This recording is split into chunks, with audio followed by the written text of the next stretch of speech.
OneDrive eitt ambo som en parster av Office 365 pallen. Og I OneDrive her kan du trygt og lagt gøyma dine filer av en steg så du lattelig kan finne der atter.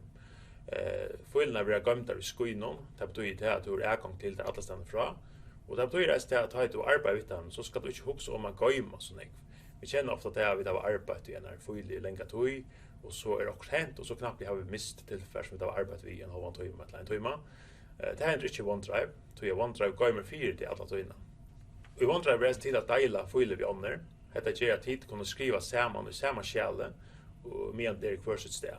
Og dette kan altså hjelpe øyelig vel, imot til at man fyrir ofte sender telteposter I vi-festen til noen annan. Og I OneDrive det så at man har et skjell man arbeider I, man vet alltid hva det det skjellet man skal fære til. I OneDrive det som vi kallar for versjonshistorikk. Dette mest av filene så det vil gømt der leipande medan du arbeider med dem. Og dette mest så at du kan alltid fære atter ut ut under filen.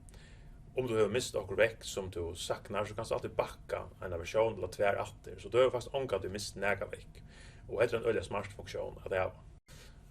I OneDrive alle dine filer gømt der I skeiðinum, men det ber til å samstilla dine telter vi OneDrive, så at alle dine filer ligger eisen I teltene. Så du arbeider akkurat på samme måte som du platter å gjøre, bare til at 18.4 ligger det alle dine gøymer I skeiðinum, og du skal ångat I hukse om at nega blir vekk. Da vi tar som OneDrive, så OneDrive tøyt egna filedrev I skeiðinum. Dette mest at det bare til hos med adgang til det. Vi har en annan skeið som heter SharePoint, her som det ikke heter filedeiling I SharePoint. Og her det flere folk som har adgang til samme filer. Så om du husker at de som stoner skulle flere ha adgang til samme filer, så det ofte at tannparsen av SharePoint vi skal ligge etter.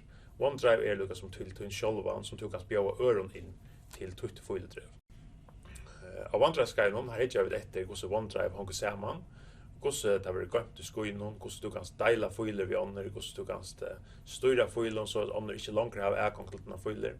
Og vi hittar eisen etter hvordan du kan samstilla alle denne filer vi teltene. Så I stutton så røyner vi at lære deg om OneDrive på en måte som tid lattelig kunne være I gang vi tar det av at man har vært Sky-joken.